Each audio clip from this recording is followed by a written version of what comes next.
Yeah, so for me, in the season of loss, like she said, the first miscarriage was cool. Like I was like, all right, God, I get it.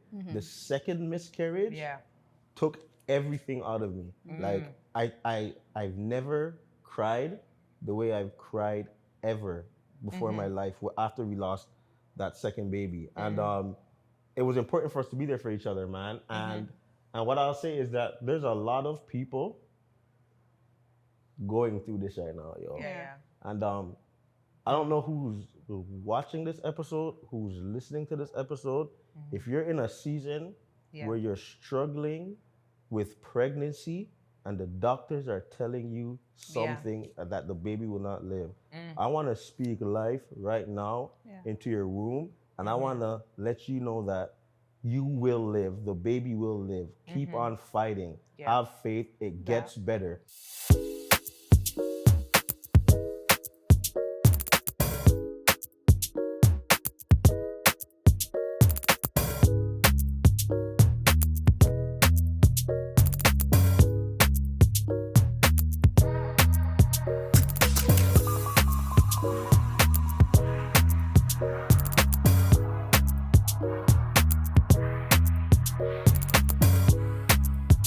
Welcome to The Inner Circle.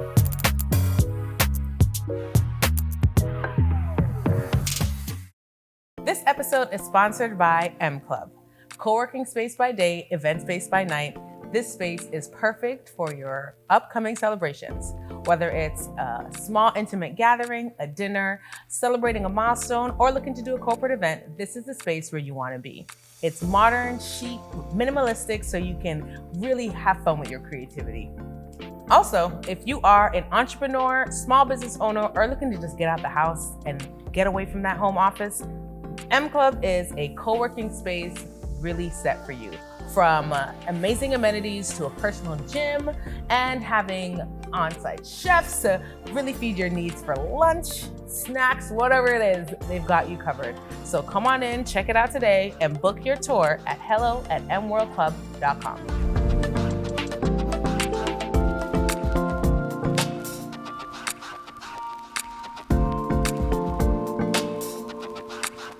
What's going on, world? It's your girl, Amanda J, and we're back with another episode of The Inner Circle.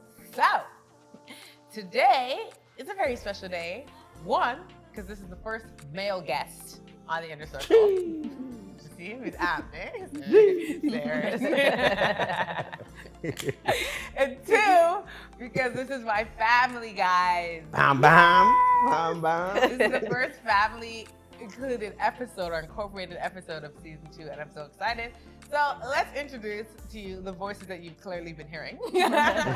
It's my brother and my sister in love, Nicky and Dee. Right, hey. Good to be here. Thanks for having us. Yes. Well, welcome, guys. It's so funny. I just showed you this before we started recording. I said, "Well, forget these notes."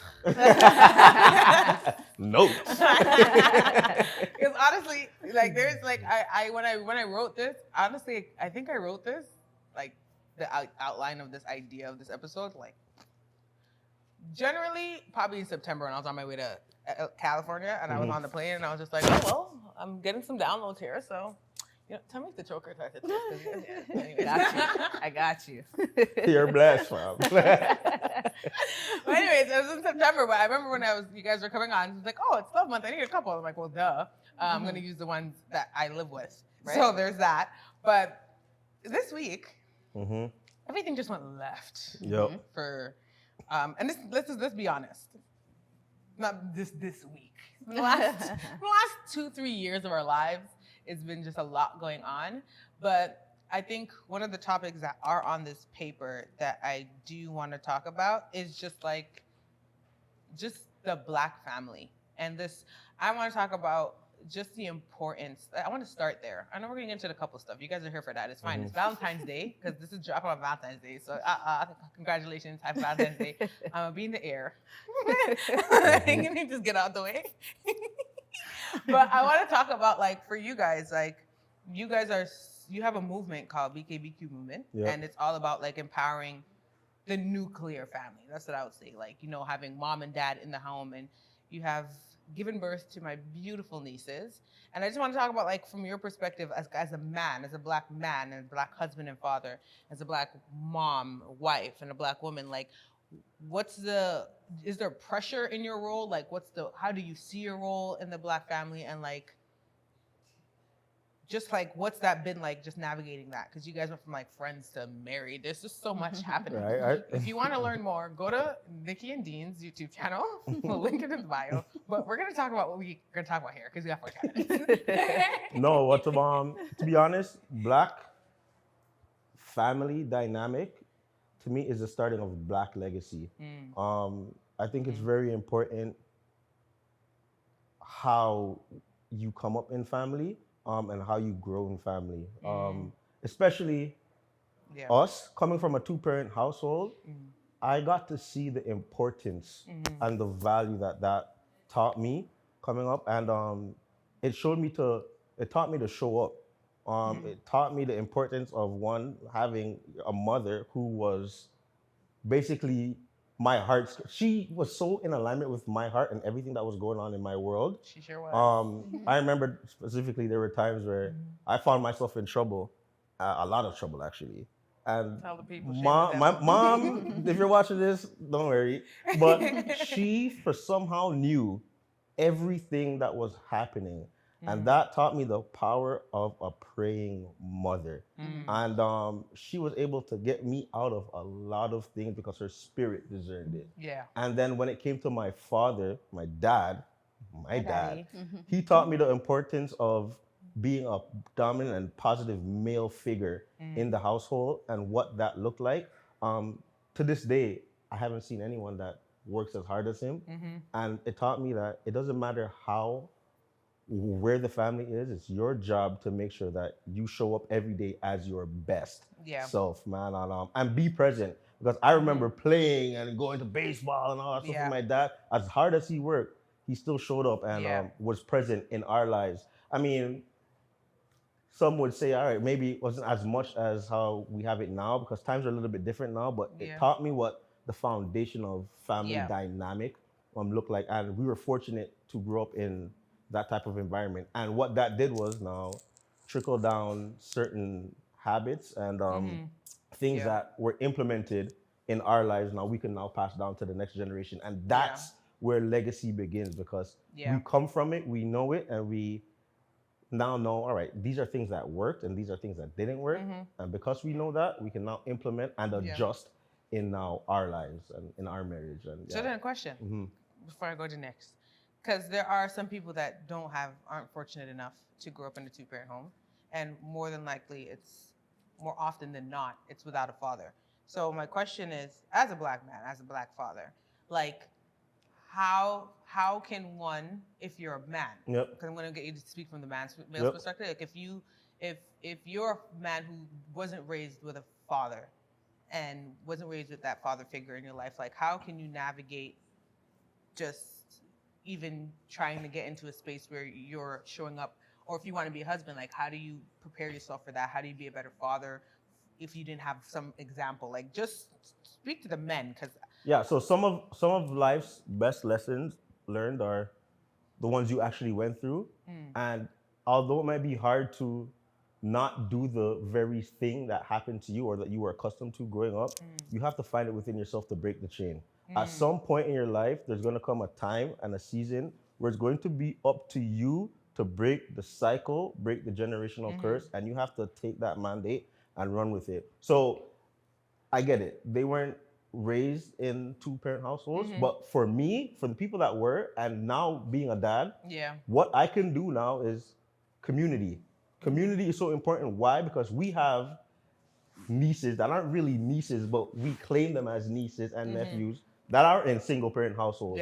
But we take it upon ourselves to make sure that they feel loved, right? They feel loved. They feel what it's like. It might not be having a father figure, but having a positive male figure in their life, right? So I believe that it takes a village. Yeah, for sure. Right? It takes a village. And once we really understand that, we can start from now. So because I did that, I grew up in a two-parent household, there's people that now know what it's like that can now be examples. I think we mess up when we don't pass it down or lend a helping hand as a community. And that's where we feel, because in our community, it's like, all right, I'm worried about my family, I'm worried about this, I'm worried about that. I don't care about them. That's their business and that's their stuff. But where does the cycle end? Like, when does that break? Right? So I think it's really important to just show up. Yeah. And you said, that's really good. You said something that actually leads me to talk to you now. And Dean said something that it's often said in Black women communities. And he said, it takes a village.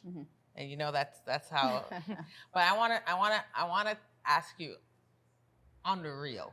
Yep. Like, let's have a real conversation. Like, is there really a village? If there is, what does that really look like?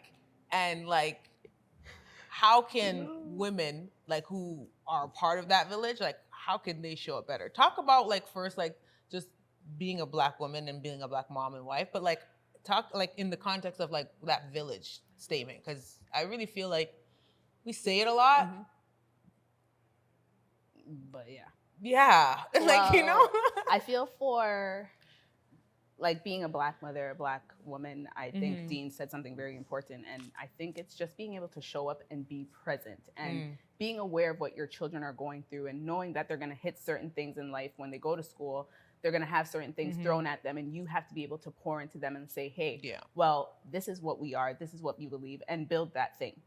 Because society paints a different image, and our children often fall into that trap of feeling like, well, I want to have that long, gorgeous blonde hair. Right, I want to have the long lashes with the blue eyes. Right. But at the same time, those are not things that generally fall into our cultures and our makeup. And so being that woman who knows her worth and being able to pass that on to your children, like, hey, this is still beautiful. You are beautiful, regardless of what you look like, and just be that strength for them. When it comes to community and having that village now, to be honest, I think because we all have this, like, I can do bad all by myself type thing. Like, I got this, like, I'm good at this. I don't need nobody. I kind of had that.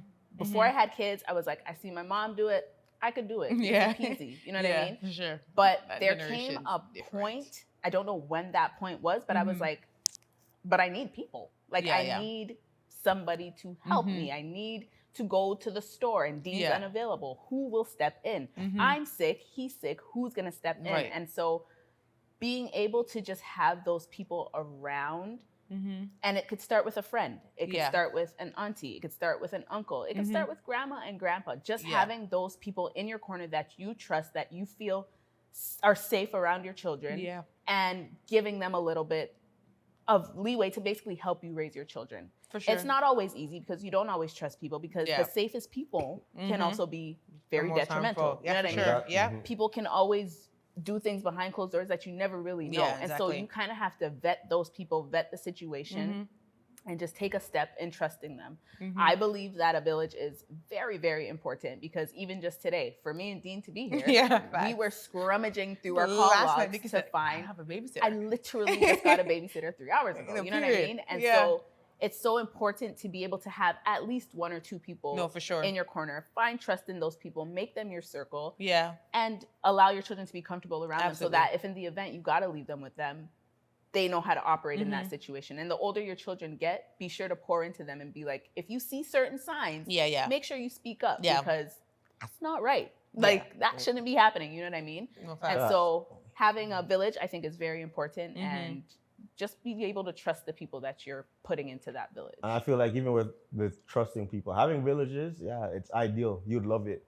But I'm telling you, when I had, especially having 2 baby girls, changed everything. Sometimes I'd rather just not go anywhere than to have my baby girls be anywhere else. Because you really just don't know. No, it's a fact. And we can say, vet people and all that stuff, but I'm telling you, you gotta have a different level of discernment, because it will be the people that you think are the closest to you and that will have your best interests at heart, right? That will completely take advantage of situations. And I'm speaking because I know these are things that happen, and especially, I'm not gonna say especially, but they happen in our community. And because I know they happen in our community, I have to speak about it, because it's scary, man. I'm not even lie. For me to leave, I'm just gonna be honest, man. For me to leave my daughters with a male, Yeah. God has to come down on earth, bro. Like by himself. Like they're not getting left with a male. I don't care. No fact. Yo. But you know what? It's so true. And it's literally a fact. And I feel that's why sometimes I feel bad for like the single moms that don't have the support.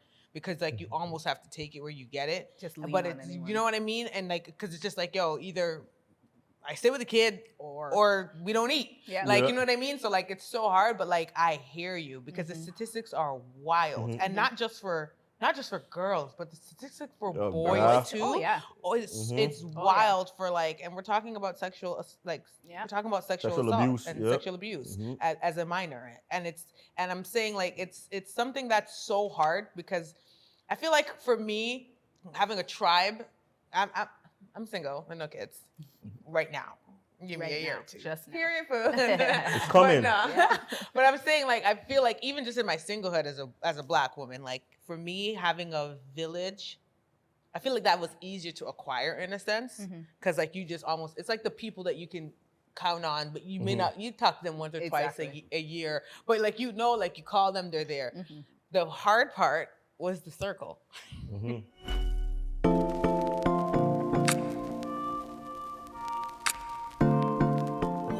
I want to talk about how your circles. Here's the problem. So the question may not even apply to these youths. I know exactly. I'm not to be circle. It's here. Our circle. These guys are the worst. I'm really about to ask them how your circle evolved and changed from singlehood to marriage. These dudes. Oh no. We can talk about that. Okay, because I'm like these men have been best friends for like 10 years. Yeah. Like, I don't know. I'm like, the circle's the same. But okay, so instead of circles, I'll say relationships. Your relationship. Let's talk about the evolution of like your relationships, like the people. Because Dean.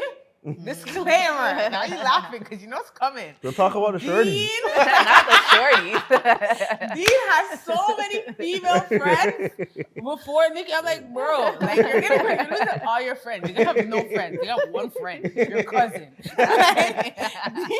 Dean had them all just pure female friends. And these are my friends too. So like I love you guys. These people I love. But I'm just saying, like bare females. And then Nicky was just like a little chill. And I'm like, you're losing all your friends. What did you do? Like, so let's talk about the evolution of your relationships. Like since like from going from being single to married. Like how did that? Like what did that look like for you guys? Like from a male's perspective and a woman's perspective.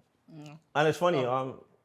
Actually, we had an episode that legit just dropped today on our channel, and we talked about something. So this is what happened. We'll talk about it again right now. Oh, you could drop so it because we just got married, right? So maybe like less than a year into marriage, and me and Nicky were having a situation. Maybe like we're in a little argument or whatever, and one of my friends called my phone. Mind you. It's after 12 o'clock.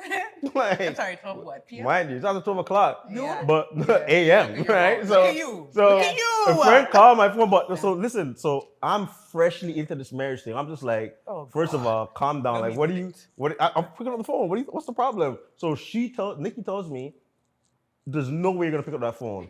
But in my mind, I'm like, first of all, I'm just married. I'm like, nobody's talking to me like that. Just married. Like, who's talking to me like that? Like you're not talking to a big man like that. So I'm like, and we're in an argument, I'm answering the phone.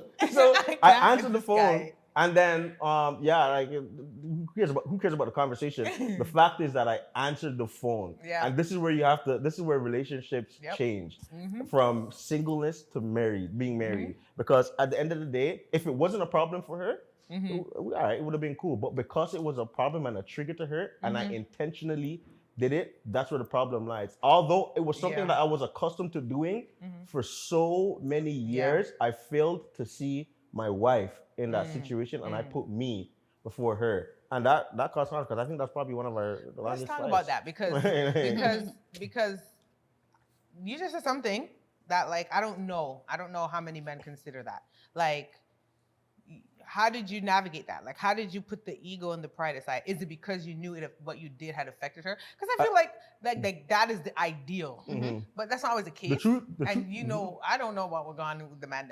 No, the truth of the matter is, it's pride. So with me, like, I have pride, but when I'm wrong, I'm wrong. I feel like as a human being, if you can own when you're wrong, you'll save yourself a lot of time and struggle and trouble, right? Because because I was wrong, and deep in my heart, I knew I was wrong. When I'm wrong, I get convicted. Like I get convicted. I can't sleep. I'm just like, all right, I apologize. I was wrong. I get it. Yeah. I was forced to immediately just say, you know what? I'm sorry. Like I was wrong. Yeah. Like I own every mistake that I ever made in my life.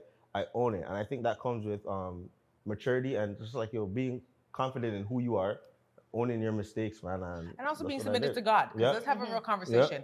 And there's two ways to look at that. Because if somebody can say, "Oh, were you wrong?" But like, wow, what's the measure of wrong? Right. But the measure of wrong was simply that it affected Nicky. Like it didn't matter if it was like it could have been right. Like even, and then we could use another situation, like where if it was 12 p.m. and you just didn't want him to answer the phone at that moment because of how whatever it could have been triggering. Like the fact that it was a trigger because it was wrong for her. Like it was. That's why. You know what I'm trying to say? But also, you know it's wrong. So this is where when you're wrong, you know you're wrong because in the act. Yeah. I knew I was wrong. Oh, okay. I knew what I was about to do was going to cause a problem. Right. And I did it anyways. Okay. That's the problem. That's the problem. Hey man, I was fresh. I was a newbie. Hey man. Now where you at? Learn and grow. Like, Don't what? call me after 9:30 I'm p.m. a pro at this. So for you, Nix, how is it navigating from being single to being married, like, and then going from marriage to motherhood? Because I know that so many things change. Female friendships are so dynamic. I don't know too much about the brothers because I feel like guys, like when you're just friends, you're friends for life.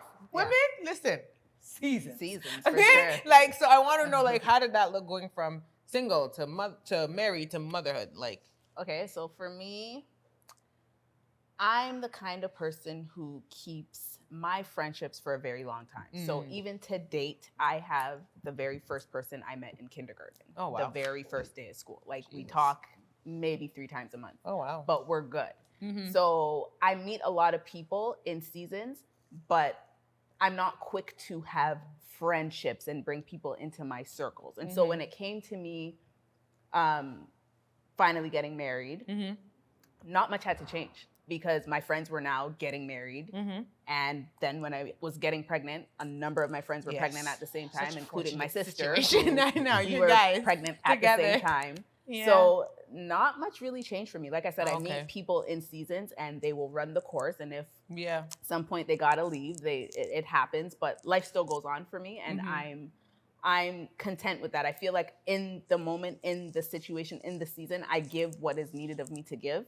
And so when it runs its course, or if it runs its course, I'm at peace with, I never had a friendship that ended in issue. Right. It's just kind of like a natural, okay, we're not talking anymore, but we might meet up again type thing. So for me, the transition wasn't anything crazy at all because I still talk to literally the same people. So. Yeah, me and Nicky don't have the same story. Pretty much but I think, okay, so then in this case, I want to ask you, because I feel like with love, there's always a gain and a loss, right? And when you get into relationships, like how you deal with those things are different. And you guys have dealt with a lot of loss. God, I'm not crying today, okay? So let's get it together. My tissues right here. But I'm not crying today. So I want to kind of go into like the costs and the gains of love, and just I don't know, just like how do you navigate loss in relationships? Sometimes when you go from single to being in a relationship, like it's like a mirror, right? So like people are just like you have somebody looking in your face and seeing all your flaws all the time. Like it's a lot, but like sometimes there's a beauty in having that partnership, especially when there's like hard seasons. And I know you guys have gone through difficult seasons, and I just like share freely how much you want to share. But like how vital was it having one another? Like because I want to shed light on the beauty of love, because I know sometimes like the dating pool, everybody says there's piss in the dating pool, pardon my French. And like, it's hard. But for me, I still have hope because I see flourishing relationships around me between my parents, these guys, my sister and her husband. Listen, it's flourishing over here. So it will be my portion now. Facts. Me, I will not accept nothing less. If you cannot come and pray with us, you can't come. Facts.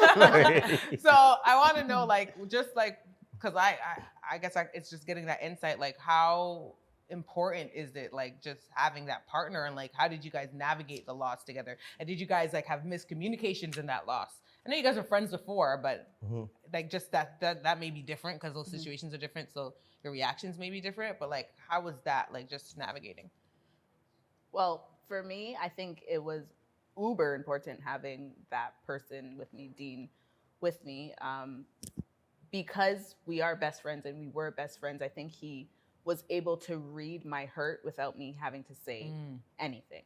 And so, to give you guys a little backstory, we basically went through 2 miscarriages, and that, of course, was not easy. The first one, we were told, this sort of thing kind of happens, so don't worry, it's not your fault, all that stuff. When the second one happened, it was just so soon, so sudden, and I for sure started to blame myself. What did I do wrong? Where did I go left? Like, how did this happen? How did I get here? Why me? Why now? Like, all of these questions, which to date I still have no answers. So that in itself is tough for me. But I think going through the process and having my partner with me was everything, because he understood me without me saying anything. He was there for me every step of the way. Like, cry on my shoulder. I'm going to cry on your shoulder too. I'm actually going to pray for us right now. I'm going to lift us up. I see you down. I'm going to be down. But even on the flip, I was that person for him too. I was able to be there for him. So when he had a down day, I could say, okay, I'm going to take the strength today. I'm going to be the strength. I'm going to be that guy. And I think it's so important to be able to find that in the person that you marry and the person that you choose to be in a relationship with. Because otherwise, when things happen, when you're sinking, you're both going to sink. For sure. Because yeah. So I want to know, like, what does it take to get to that? Because not everybody's. My family relationships are goals, but not everybody has that level of friendship. Like, how did it take to cultivate that? How did it take? What does it take? Like, for somebody starting off, for newlyweds, for people dating now, like, what are some things that they can do to become that support system? Like, what does that look like? The reality is, all things take time. Yeah. Although Nicky and I have been married for 5 years now, we've been like best friends. I'm talking about seeing each other every day since 2013. We're now in 2024. Yeah. Right? So it takes time, but it takes honesty, man. Like, the thing about getting married, and so when I was single, I used to say something. I said, I never take a loss. I've never taken a loss. Because I don't move unless God says move, and that's it. I'll never take a loss. Got into we got married a couple years in. Then it's like, all right, yo, cool. We're taking W's. Remember, we were doing Instacart. We're making a lot of thousands. Right? A lot of tens of thousands. Tens of thousands in like a month and a half. Right? Like, we were. Hey. So it was just like, yeah, man. See, we don't take no losses. And I had this thing about me like this. It was like I don't take no losses. I'm this, I'm that, we're this, we're that. And then we lost. And what that does, it kills pride. Yeah. And the person that you're really with sees you for who you truly are. Yeah. And there's a lot of times, Nicky and I, let's say we get into a little argument. She's like, Dean, I know you better than you know yourself. Trust me. Like, you're not fooling me. Like, you cannot fool me. Like, you don't believe you, and I don't believe you, right? So it's getting to that level where it's like, it doesn't even matter what you're saying right now. I know it to be different because I know you. Yeah. Like, I've walked with you. Like, I've thrived with you. I've lost with you. Like, I know you. Like, you know what I mean? And so for me, in the season of loss, like she said, the first miscarriage was cool. Like, I was like, all right, God, I get it. The second miscarriage took everything out of me. Like, I've never cried the way I've cried ever before in my life after we lost that second baby. And it was important for us to be there for each other, man. And what I'll say is that there's a lot of people going through this right now, yo. Yeah. And I don't know who's watching this episode, who's listening to this episode. If you're in a season where you're struggling with pregnancy and the doctors are telling you something that the baby will not live, I want to speak life right now into your womb, and I want to let you know that you will live. The baby will live. Keep on fighting. Have faith. It gets better. Right? I believe that you will birth this child because God says so. So just hang on and don't let go. And that's what we did. And what's funny is, after we lost that baby, Nicky came from the hospital, got into the car, and my first words were, God, at the end of the day, you give and you take away. I don't see it and I don't understand it, but I trust you. And in that the next day, I anointed her stomach. I took oil. He took oil. God. Rubbed it on her stomach. Rubbed it. And I said, this womb will never be a tomb again. So if you have lost a child, I want to pray and say that your womb will never be a tomb again. And immediately after that, we got pregnant again. There were signs that we were going to lose Harmony. Oh, wow. And that's where we had to be so strong for each other. I didn't have the words to pray. So I'm sorry. Listen, let's talk about that. Because there are seasons where just like moanings and groanings and tears are all I can give. Yeah. I didn't have and so this is where having a partner. Having a partner. My God, talk about it. A partner, but somewhat of a circle. So the thing is, I married into a family that immediately became my family. I called her mom. I said, you pray. I called our mom. I said, you pray. They prayed, but something told me, you can't cheap out on this. While I was driving on the highway, she called me one morning, and there was a gush of blood while she was pregnant with Harmony. Oh, wow. And I didn't have it in me. I prayed a prayer, and immediately after, the peace that passes all understandings that the Bible talks about, that Jesus says he will give to you, he put on me. And I called Nicky back and I said, it's done. It's good. And I didn't know. Like, I couldn't explain it. But I was like, it is done and it is good. A couple months later, we gave birth to Harmony. Precious Harmony. Like, but the process to get there, we had to be stripped. Like that is, we but had that's to a word. be stripped, like, of everything. And then we lost more, but we'll get into that after. No.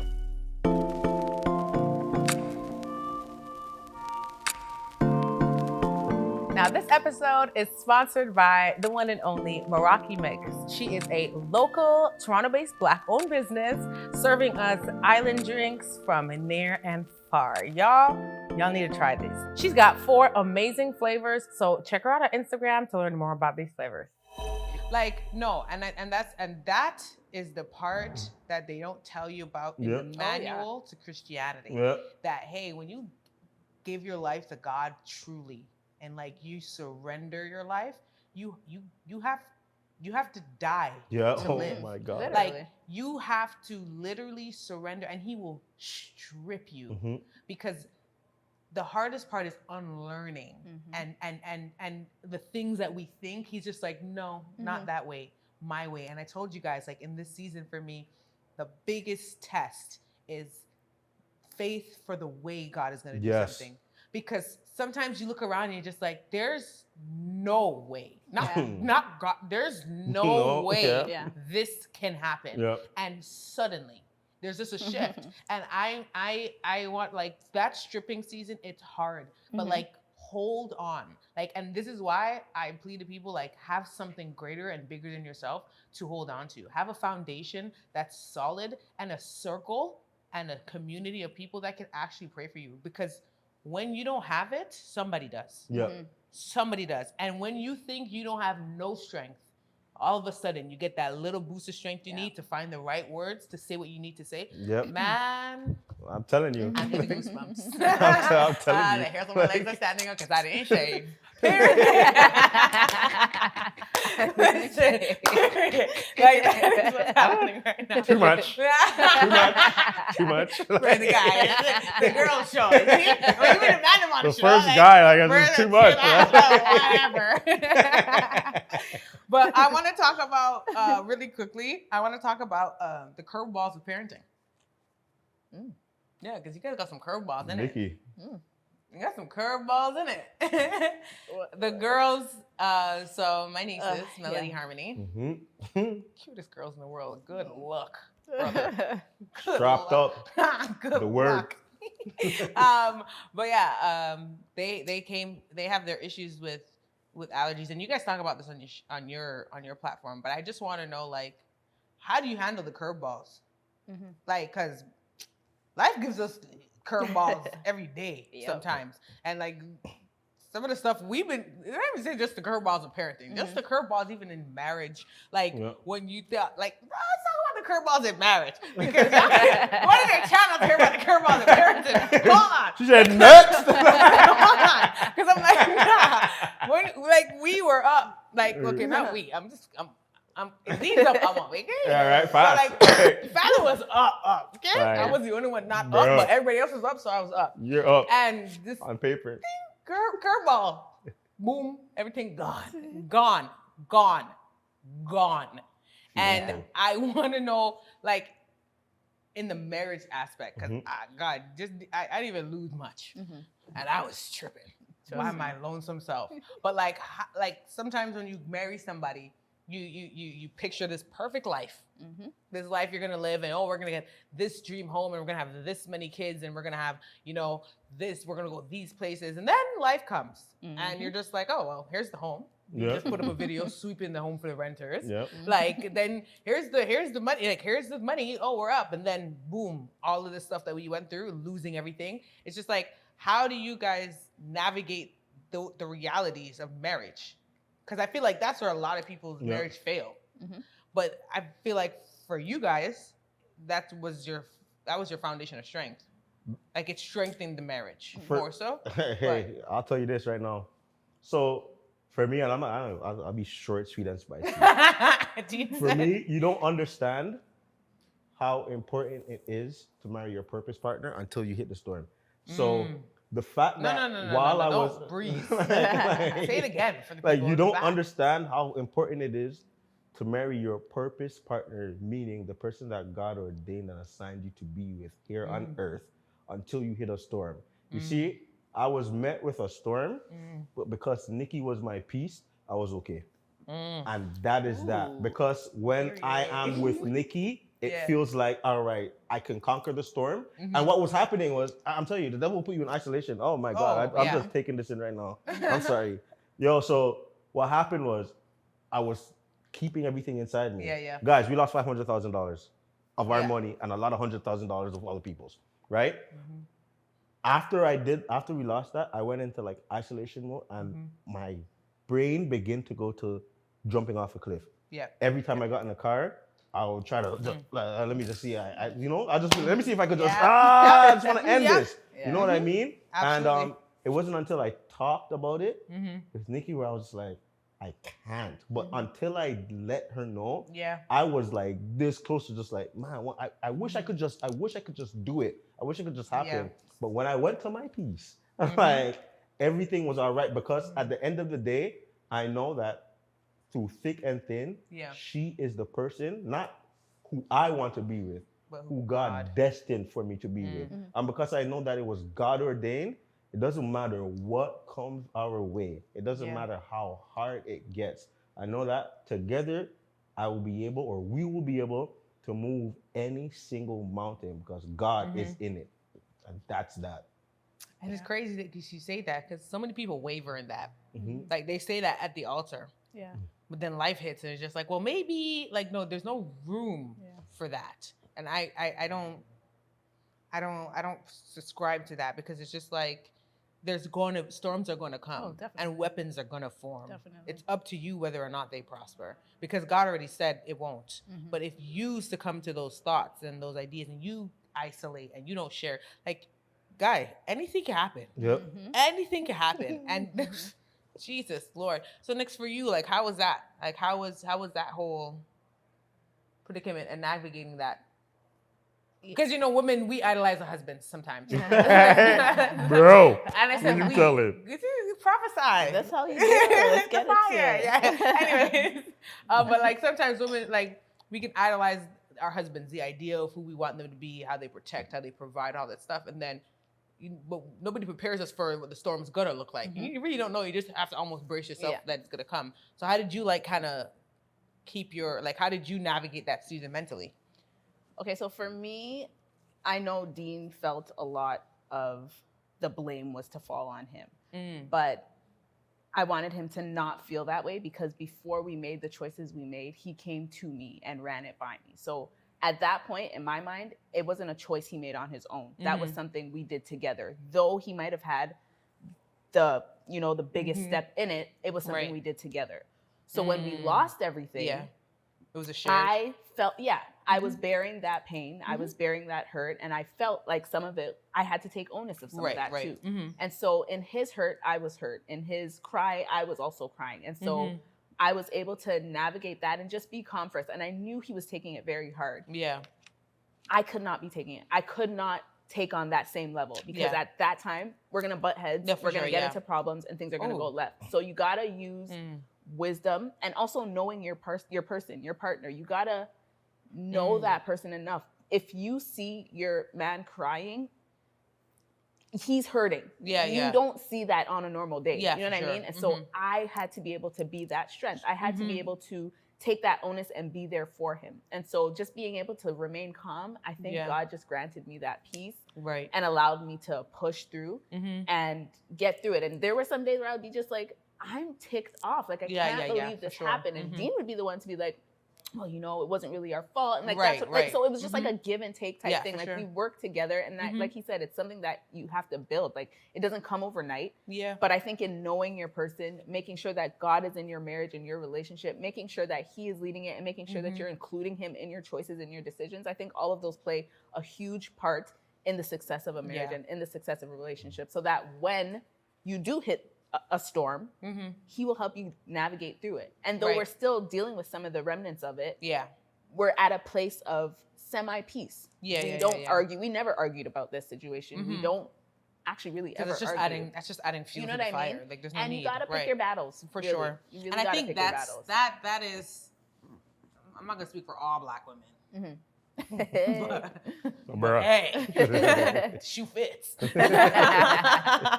I feel like that's where a lot of Black women struggle.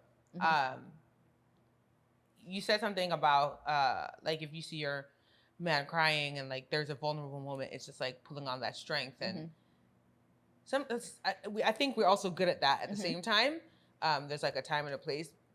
But it's just like, it's hard trying to find that balance. And like, that's when you like that wisdom, I feel like it's learned over time. It is. Cause like sometimes you can just get it wrong. You just miss the mark. Oh, he's crying. Oh, let me join. Yeah. So he feels supported. Nah, bro. It's not the moment for that. Hold your tears. Hold your tears. But like, it's, yeah. Yo, show fam. So like, like that is something that even as a woman, like even in my relationships, I'm navigating through. Now I have to unlearn certain things because I had a lot of gaslighting. So I'm like, the healthy version of that. I'm like, and they always say, oh, women who've been through like, when you encounter the first good man, oh, you're gonna ruin him. I said, I beg, not by no chance in heaven.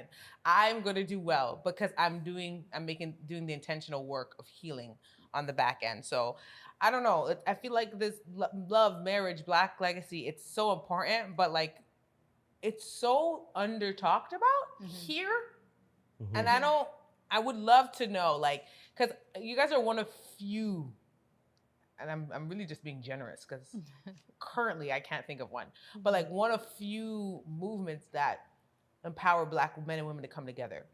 Now there's Black men movements and there's Black women movements. It's almost just like, this is literally against the whole image of the nuclear family that we're trying to build. Like Black legacy is built on the backs of the nuclear family, i.e. mom, dad, kids in the same house. So like how has that been in like just starting this movement in Toronto? And like, what has that feedback been from the men, the women, the married couples? Like, how has that been for you guys? Because it's really under talked about. And so, like, I don't know, like, people, like, and then you go places and you see men and you don't even know they're married. You see women, and you're just like, the married woman, you can't find them. Like, you're like, so it's like, what's that journey been like? Just starting a movement with Black marriage and love. It's basically highlighting the Black family dynamic, right? What I think is important about the movement is before Black Kings, Black Queens movement, we weren't really around other couples, other families, but what it is doing is allowing us to build community. And what we found out through speaking and sharing our story is that there are a lot of people suffering in silence.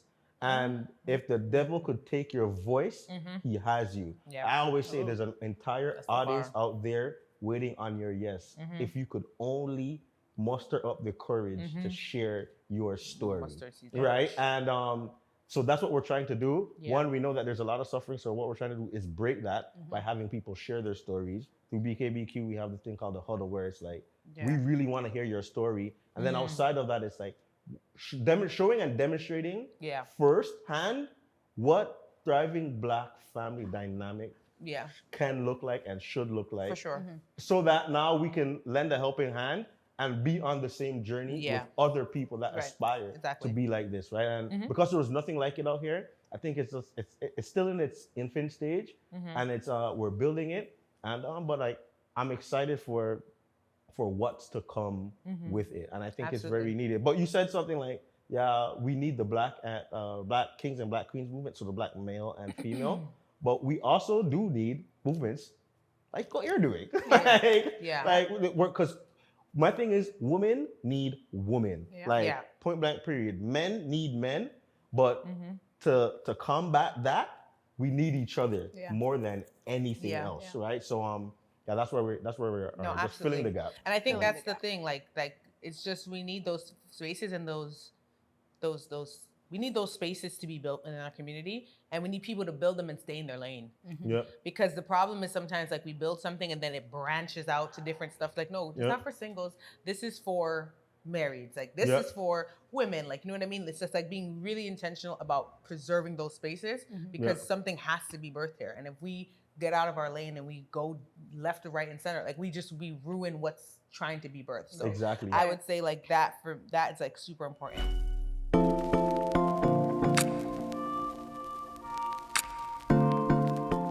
Okay, so one thing last question I want to ask you guys about is, like, Black legacy. Like, for you, like, I know what you're building is, like, your goal is Black legacy, like, but for you as a Black man and you as a Black woman, like, what does Black legacy look like for you?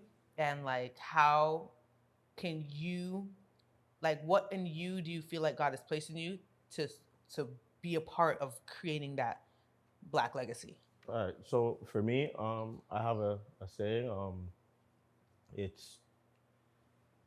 I forgot the saying. That's crazy. No, it's coming. Yo, bloopers. What is it? Own something. Before you own something. Yeah, but so it's choosing purpose over fear. So before you could, I can't remember. It's killing me. Yeah. But essentially, so forget the quote. Quote's wiped out. Quote's wiped out. And it's my own quote. Like, what? But essentially, what I want to leave behind is something that is built and centered on faith and Christ, that we can leave behind. That's basically empowering our people to choose purpose over fear. So what I want to do is encourage as many people as I possibly can to step out of their fear and into purpose, meaning the very thing that God has ordained for their life. I want to see them thrive in that particular thing, right? And not be afraid to step out. So I want to lead by example by stepping out, and then so others can now go forth and step out into their true purpose. Because I believe that when you are operating and in alignment with the will of God for your life, you are living a purpose-driven life, and the impact will be tremendous. So that's where I'm at right now. I believe that you have to own something. So in order to own something, leave something behind. You have to own it. And in order to own something, that means it has to be yours. And in order for something to be yours, that means that you have to be the CEO of something or creator of something. But you can only do that if you step out of purpose and into fear. I mean, no, step out of fear and into purpose. Right? You cannot do that. Right? Like, why did I say it with him? I said it. And to me, that's where Black legacy is built on, right? Because in order for anything to start, in order for anything to be left behind, you would have had to step out of your fear, get the courage, and just do it. Yeah. Operate in purpose. Nice. That's that. I love it. Yeah. I think the preacher man said it all, but no, but for you as a Black woman's perspective, for me, additionally, in addition to that, I would love to leave behind just empowering women to know that you can use your voice, that your voice matters, that no matter what situation that you're in, it might have broken you, but you are not destroyed. Like I say, broken crayons still color. So whether you're in 19 pieces, you still have that vibrancy attached to you. You still have that power attached to you, and you can do anything that you want to do and that you desire to do and that God has ordained you to do. And so as a testament to Dean's stepping out of fear into purpose, that is the journey that I'm on right now for myself. And I think it's so important. And I would love for everyone to experience that. Yeah. Because the world needs you. I got the quote. He got it. He got a quote. So Bring it back. I think I got it. So it goes like this. So in order to leave behind legacy, you have to own something, and you can't leave behind nothing that you don't own. In order to own something, that means you would have had to step out of fear into purpose. And that is that. And when you step out of fear into purpose, you leave behind legacy. Okay. One blank period. Yeah. I think for me, the legacy in this season that I am called to leave behind is a legacy of creating safe spaces for multi-generational Black women. I think my desire for the Black family is to heal the women, That's so needed, so that we can show up and be the nurturers and the support systems and the helpmates that we're supposed to be. I don't know what that part looks like on a romantic and on the nuclear family side, but the start of all of it, the foundation, is healing us and healing us as women, because men are the head, but women are the neck and the backbone of the Black family. And I think we have a vital role. And if we don't heal from the traumas, we don't heal from the misconceptions, if we don't really just come into ownership and ownness of who we have uniquely been created to be, and find our identity in something that's bigger than us, and pull on the strength and the power that comes from our femininity and our role as women, then the nuclear family will not thrive. So creating safe spaces where women can have conversations, and men, because at the end of the day, we're having these conversations so that we can be the best partners that we can be for the men, the best mothers that we can be for sons, and the best daughters that we can be to fathers. So that is my goal in what I feel like in this season of my life, that I want to leave a legacy for the Black family. Okay, perfect. So let's wrap it up with, what is one thing you've just, oh God, I don't know if this question's gonna apply to these guys. We're your circles. So based on this conversation, like that, what's one thing that you feel like is needed, I would say, in the Black family? What's one thing that you feel like is needed in the Black family? Honesty. And I feel like real honesty is needed in the Black family. A lot of times we're not honest with each other, man. Yeah. And because we're not honest with each other, we expect things that the other person will never be able to help you with, because you have never been completely honest with that person. We are holding on to a lot of things, and we need to let go. And to let go, we have to be first honest with ourselves, right? And I think that's very important. That's good. And the faster we can do that, the better we can heal and then move forward. Absolutely. And I'd say communication. I feel like communication is so important on so many levels, because you could think something one way and it means something completely different to the other person, which in turn turns into a whole thing that it never needed to be. So I think being able to communicate effectively, listen to the person intently, and don't listen just to respond, but actually listen to hear what they're saying, listen to their heart, so that when you do respond, it's coming from a place of, I understand you, right, and now we can move forward and do what's next and what's best. So right. And I think I think for me, it's forgiveness. Yep. Because once you've been honest, And once you've communicated, and once you've been honest, you have to find it within yourself to forgive. And forgiveness goes both ways in a sense. It goes externally, but also internally, like learning to forget. Like when you're honest, sometimes you'll realize that you were in the wrong. It was you, yeah. And you need to forgive yourself. Yep. But then also when you're able to communicate when someone else is in the wrong and you're able to be honest through that, you have to muster up the strength to forgive. And sometimes you do have to forget because sometimes the memory is what can hold you hostage. So not everything, but I would say like forgiveness would be what I think is needed. So what's one thing you think that needs to be removed from the Black family? Like pride. Thank you. Yeah. Let's go for it. Pride. Secrecy.